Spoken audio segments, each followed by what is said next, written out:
नमस्कार साथियों। जैसा कि आप सबको पता है, नई केंद्रीय सरकार का गठन हो चुका है। साथ में मंत्रिमंडल का भी गठन हो चुका है। बिना मंत्रिमंडल मंत्रिपरिषद के किसी भी सरकार का गठन जो है वो पूरा नहीं हुआ। प्रधानमंत्री नरेंद्र मोदी जी शपथ ले चुके हैं तीसरी बार। गठबंधन के प्रधानमंत्री हैं। जैसा मैंने आपको पिछली वीडियो में बताया था कि क्यों गठबंधन के प्रधानमंत्री हैं और क्यों पिछली 2 बार का जो उनका टेन्यूर रहा है, कार्यकाल रहा है, उसमें वो गठबंधन के प्रधानमंत्री नहीं थे। तो ये आप लोगों को क्लियर। अब सरकार भी बन चुकी है। सरकार बनने के साथ मंत्रियों को विभागों का बंटवारा भी हो गया है और सरकार ने अपना काम भी किया। अब जो मुख्य काम रह जाता है वो ये है कि जब सरकार संसद में आएगी, यानी कि जब संसद प्रक्रिया का जो मतलब जो प्रक्रिया है संसद की, जब वो प्रक्रिया चालू होगी संसद की, तो हम जो है वहां पर जितने भी हमारे नव निर्वाचित, यानी जितने भी निर्वाचित हैं, चाहे पहली बार हो रहे हैं चाहे 10वीं बार हो रहे हैं, वो सब वहां पर शपथ लेंगे। और शपथ लेने के लिए, लेने के बाद, शपथ लेंगे, शपथ लेने के बाद संसद की कार्यवाही, सदन की कार्यवाही, और उसमें भी लोकसभा की कार्यवाही है वो सुचारू रूप से चले। अब देखिए, एक तो शपथ लेंगे सांसद, तो उनके लिए प्रोटेम स्पीकर की व्यवस्था पहले की जाएगी। उसके बाद वो शपथ लेंगे। हम अलग वीडियो में बात करेंगे प्रोटेम स्पीकर के बारे में क्या होता है। उसके बाद शपथ लेने के बाद जो है लोकसभा अध्यक्ष का चुनाव होगा। लोकसभा अध्यक्ष और उप लोकसभा अध्यक्ष का भी चुनाव होगा। उसके साथ साथ जैसा कि ये निर्धारित हो चुका है, मैं आपको आगे बताऊंगा कि ये कैसे निर्धारित हो चुका है। नेता विपक्ष, लीडर ऑफ अपोजिशन का पद कांग्रेस पार्टी को मिलने जा। तो यहाँ आज हम बात जो करने वाले हैं वो इसी मुद्दे पर बात करने वाले हैं। लीडर ऑफ अपोजिशन क्या होता है और लीडर ऑफ अपोजिशन का पद कितना महत्वपूर्ण है और क्या सचमुच में महत्वपूर्ण है, जरूरत है। यहाँ पर एक और बात आपने शायद सुना भी होगा कि पिछली 2 लोकसभा का जो टेन्योर कार्यकाल रहा है उसमें विपक्ष का नेता कोई नहीं। नरेंद्र मोदी सरकार दोनों बार रही है, विपक्ष का नेता कोई नहीं। 10 साल बाद तीसरी बार नरेंद्र मोदी प्रधानमंत्री बन रहे हैं गठबंधन सरकार के, और विपक्ष का नेता का पद जो है वो आधिकारिक रूप से जाएगा कांग्रेस। तो कांग्रेस पार्टी को ये पद मिलने वाला है। आज हम आज के अध्याय में चर्चा करेंगे विपक्ष के नेता के पद के ऊपर क्या होता है, कैसे चुनाव होता है, उसे क्या सुविधाएं मिलती हैं, उसके पास क्या शक्तियां हैं, और क्या वाकई विपक्ष का नेता होना महत्वपूर्ण है या सिर्फ दिखावे के लिए एक पद। इसके बारे में चर्चा। तो साथियों, अब हम बात कर लेते हैं कि नेता विपक्ष, लीडर ऑफ अपोजिशन क्या होता है, कैसे बनते हैं लीडर ऑफ अपोजिशन, और लीडर ऑफ अपोजिशन जो होता है उसको क्या क्या सुविधाएं मिलती हैं, क्या क्या उसको उससे मिलते हैं, क्या सकते हैं। इसके साथ साथ इसके लिए एलिजिबिलिटी क्राइटेरिया क्या। तो देखिए, नेता विपक्ष का जो पद होता है वो एक कैबिनेट मिनिस्टर, केंद्रीय मंत्री के पद के समकक्ष माना जाता है। और उसको इसी पद के अनुरूप, यानी जो एक कैबिनेट मिनिस्टर को सुविधाएं मिलती हैं, तनख्वाह मिलती है, भत्ते मिलते हैं, गाड़ी मिलती है, सिक्योरिटी मिलती है, वगैरह वगैरह जो भी चीजें, उसी प्रकार से नेता विपक्ष को ये सारी उनको वेतन भी मिलता है। एक केंद्रीय मंत्री के रूप में, केंद्रीय मंत्री के 6 लोगों का स्टाफ मिलता है, से मिलते हैं, गाड़ी मिलती है और सिक्योरिटी जैसी आवश्यकता सिक्योरिटी प्रोवाइड। साथ ही प्रोटोकॉल में भी जो है उनका मतलब स्थान होता है, ध्यान रखा जाता है कि नेता विपक्ष का भी एक प्रोटोकॉल होता है ना, कि राष्ट्रपति हैं, उपराष्ट्रपति हैं, कि प्रधानमंत्री हैं, उप प्रधानमंत्री या कैबिनेट मिनिस्टर है, तो कैबिनेट मिनिस्टर के ही वर्ग लोग नेता विपक्ष आते हैं। अब नेता विपक्ष बनने के जो क्राइटेरिया चाहिए, जो एलिजिबिलिटी चाहिए, वो व्यक्ति विशेष की ना होकर के पार्टी ही होती है। यानी ऐसा कोई नेता विपक्ष का चुनाव नहीं होता है कि मैं भी खड़ा हो रहा हूँ, मैं भी खड़ा हो रहा हूँ, इलेक्शन हो रहा है वहां। जिस पार्टी को लोकसभा चुनाव में टोटल सीटों का 10% सीटें प्राप्त हो, यानी कि 543 सीट अभी हैं वर्तमान में, तो 54.3 सीट यानी 54 सीट चाहिए। तो जिस पार्टी को, जो पार्टी 54 सीट ले आएगी या 54 सीट से मतलब ज्यादा भी ला सकती है, उस पार्टी को, अच्छा ऐसा भी नहीं है कि जितनी पार्टियां 54 सीट लाएंगी सबको मिल जाएगा, उनमें से जिस पार्टी के पास सबसे ज्यादा सीट होती है, यानी वो विपक्ष की जो सबसे बड़ी पार्टी होगी, लेकिन उनके पास 54 सीट या उससे अधिक सीट होनी चाहिए विपक्ष की सबसे बड़ी पार्टी होने के साथ, उनकी पार्टी के नेता को विपक्ष के नेता पर दिया। इसके अलावा जैसा मैंने बताया कि कई सारी पार्टियों को नहीं, एक ही पार्टी को विपक्ष का नेता का पद मिलता है। तो आपको मैंने पद बता दिया, सुविधाएं बता दी। अब मैं बताता हूँ आपको कि विपक्ष का नेता का काम क्या है। देखिए, विपक्ष का नेता जो है, लीडर ऑफ अपोजिशन, जो वो एक महत्वपूर्ण पद है, और एक तरीके से जैसे सरकार का, सत्ता पक्ष का जो प्रतिनिधित्व करता है वो सदन में नेता, लोकसभा में प्रधानमंत्री खुद सदन के नेता होते हैं और सत्ता पक्ष का प्रतिनिधित्व करते हैं। उसी तरीके से पूरे विपक्ष का जो एक नेता होता है, वो पूरे विपक्ष की आवाज को वहां पर प्रदर्शित करता है, आवाज को उठाता है।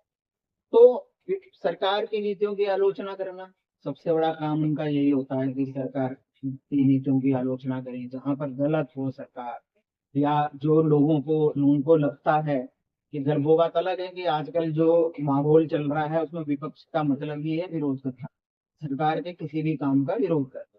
तो वो एक अलग पैटर्न है, ऐसा नहीं होता था, ऐसा नहीं, ये सोच के विपक्ष के नेता का पद नहीं बनाया गया था कि, या वैसे भी जो विपक्ष होता है, तो कि अगर कुछ अच्छा हो रहा है तो आपको उसका समर्थन भी करना चाहिए, ना कि हमेशा आपको उसका जो है आपको विरोध ही करना। तो एक चीज तो ये हो गई कि विपक्ष की नीतियों का विरोध, सरकार के ऊपर दबाव डालना है। अगर किसी चीज के लिए मान लीजिए सरकार कोई कानून लेके आई और उनको ये लगता है विपक्ष को कि ये कानून ठीक नहीं है, सही नहीं है, तो सरकार पर उसको संशोधित करने के लिए, वापस लेने के लिए दबाव डालेगा। साथ ही आप लोगों को याद होगा कि मैंने पार्टी सिस्टम, पार्टियों के बारे में बताया था कि पार्टियां क्यों जरूरी हैं, तो मैंने एक चीज कही थी कि लोगों को शिक्षित करने का काम भी पार्टियां करती। तो यहाँ पर विपक्ष के नेता की स्टेटमेंट या उसका भाषण जो भी वो दे रहा है सदन में या सदन के बाहर, वो बहुत इंपॉर्टेंट हो जाता है, लोग उसको ध्यान से सुनते हैं कि विपक्ष क्या कह रहा है, विपक्ष यहाँ पर क्या चाहता है, विपक्ष की मांग क्या है, विपक्ष इसमें क्या संशोधन चाहता है, और वो मैसेज लोगों तक पहुंचे कि देखिए हम ठीक है, हम इसलिए विरोध कर रहे हैं, सरकार यहाँ पर गलत है। ये सब चीजें होती हैं। इसके अलावा लोक लेखा समिति, संसद की जो लोक लेखा समिति होती है, उसका अध्यक्ष जो होता है वो विपक्ष का नेता ही होगा। संसद सिस्टम जब पढ़ाऊंगा तो बताऊंगा आपको कि संसदीय समितियां वगैरह क्या होती हैं। तो उन्हीं में से एक समिति होती है लोक लेखा समिति, जो सरकार ने जितना भी पैसा खर्च किया है, मतलब एक उस पैसे का ऑडिट करते हैं कि सरकार ने कहाँ कहाँ पैसा खर्च किया, जो पैसा खर्च किया वो सही खर्च किया या नहीं किया, वगैरह वगैरह। तो इस तरीके की चीजें हैं। तो उसका जो पद होता है वो विपक्ष के नेता को ही मिलता है, अध्यक्ष का।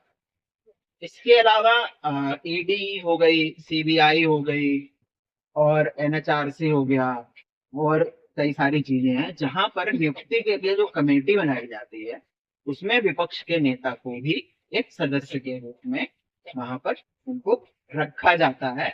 वो होते हैं शामिल वहां पर, और उनकी भी राय वहां पर ली जाए।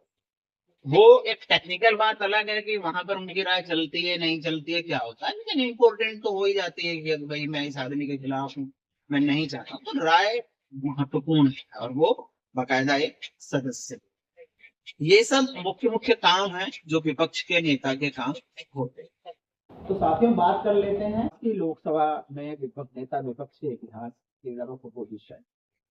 तो आपको जानकर बहुत आश्चर्य होगा कि 17 बार अभी तक लोकसभा का गठन हो चुका है, उसमें से 8 बार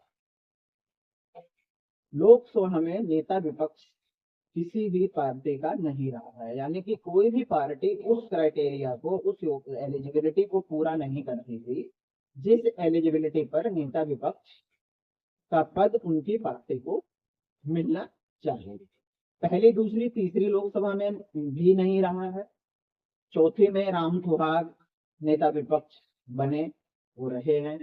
उसके बाद 5वीं, 7वीं, 8वीं और 16वीं और 17वीं लोकसभा में भी जो है कोई नेता विपक्ष नहीं था। अब यहाँ पर नेता विपक्ष, देखिए एक चीज कंफ्यूज होने की जरूरत नहीं है कि जैसे कि मान लीजिए पिछली लोकसभा 17वीं लोकसभा की ही हम बात करें, मैं कह रहा हूँ कि वहां पर नेता विपक्ष का पद नहीं, तो विपक्ष तो था, बिल्कुल था।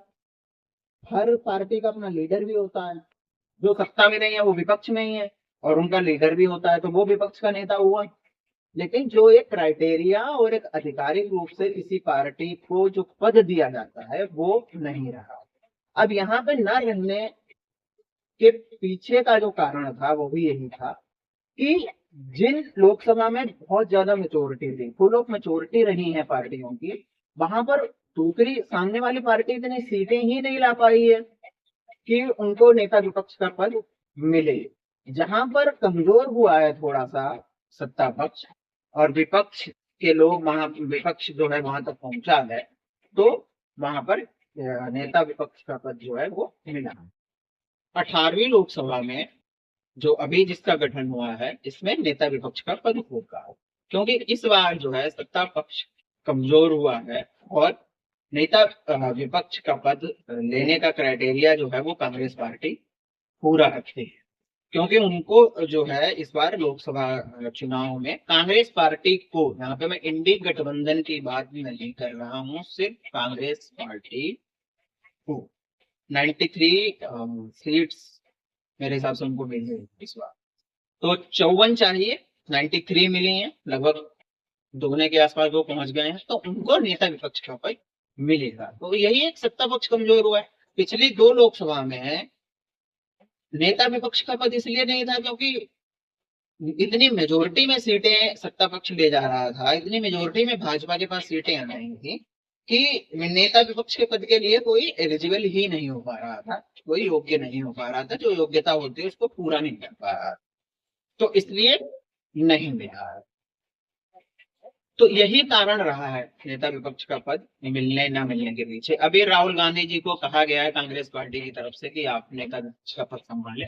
अब देखिए वो क्या करते हैं। उन्होंने समय मांगा था विचार करने के लिए, मुझे नहीं पता है अभी तक उन्होंने इसको स्वीकार किया है या नहीं किया है, लेकिन कोई ना कोई नेता विपक्ष होगा कांग्रेस पार्टी की तरफ से। आधिकारिक रूप से इस वाली लोकसभा में ये पद जाएगा कांग्रेस के खाते में, और कांग्रेस का कोई नेता होगा नेता विपक्ष। साथियों बात करते हैं कि क्या ये पद महत्वपूर्ण है, नेता विपक्ष का पद महत्वपूर्ण होता है। तो यहाँ पर देखिए ये मेरा अपना निजी विचार है, किसी पार्टी या किसी भी पक्ष के लिए नहीं है। किसी भी पार्टी का कोई भी नेता विपक्ष रहे वहां पर उससे मुझे मतलब नहीं है। यहाँ पर ये मेरा अपना व्यक्तिगत विचार है कि नेता विपक्ष का पद वैसे तो बहुत महत्वपूर्ण पद, लेकिन निर्भर करता है कि जो नेता विपक्ष है वो उसको कैसे डील करता है, कैसे चीजों को आगे बढ़ता है। जैसे कि अपनी बात को वो सदन में कितने अच्छे तरीके से रखता है। देखिए एक मजबूत विपक्ष का मैं हमेशा पक्षधर रहा हूं कि एक मजबूत विपक्ष होना चाहिए। सब खुश हैं, लेकिन मैं इसलिए खुश हूँ इस लोकसभा चुनाव में कि एक मजबूत विपक्ष मिलेगा। किसी भी पार्टी को ऐसा नहीं होना चाहिए कि टोटल मेजोरिटी उनके पास हो और वो जो मन में आए वो करे। आखिर एक मजबूत विपक्ष का होना बहुत जरूरी है। आखिर ऐसा एक होना चाहिए पार्टी जो आपका विरोध कर सके। लेकिन यहाँ पर ये भी है, आज पिछले कुछ सालों में जो देखने को मिल रहा है वो ये देखने को मिल रहा है कि विपक्ष का काम है हर चीज में विरोध करना। सरकार कुछ भी लेके आती है तो उसका विरोध करना, ये नहीं होना चाहिए। जहां पर विरोध करना वाजिब है वहां पर आप विरोध करिए। जहां पर अगर सरकार की प्रशंसा करने योग्य काम है तो वहां प्रशंसा करिए, ठीक है। और सबसे बड़ी बात, आपको देश को सबसे ऊपर रखिए कि देश के हित में है या नहीं है। यहाँ पर पार्टियां अपना हित देखती हैं, देश का हित नहीं देखती हैं। तो मेरे हिसाब से नेता विपक्ष का पद मिलना भी चाहिए, होना भी चाहिए, और मजबूत विपक्ष होना चाहिए जो अपनी मजबूती से अपनी बात को रख सके। लेकिन उसके साथ साथ ये व्यक्ति विशेष और पार्टी विशेष के ऊपर भी काफी हद तक निर्भर करता है कि वो इस पद को किस हिसाब से रखते हैं और किस हिसाब से अपनी बात को कितनी मजबूती से रखते हैं, जिससे कि ये जो है पद अपनी भूमिका निभा। साथियों, आशा करता हूँ, उम्मीद करता हूँ आपको ये वीडियो अच्छा लगा होगा, पसंद आया होगा। मैंने सरल शब्दों में समझाने की कोशिश की है आपको कि नेता विपक्ष क्या होता है, कैसे होता है, उसका काम क्या है, उसका महत्वपूर्ण नेता विपक्ष होना कितना महत्वपूर्ण है, और इस पद की गरिमा क्या है। और मैं उम्मीद करता हूँ कि आप लोगों को वीडियो अच्छी लगी होगी, समझ में आई होगी। लाइक करिए, शेयर करिए, कमेंट करिए और अपने वैल्यूएबल फीडबैक जरूर दीजिए।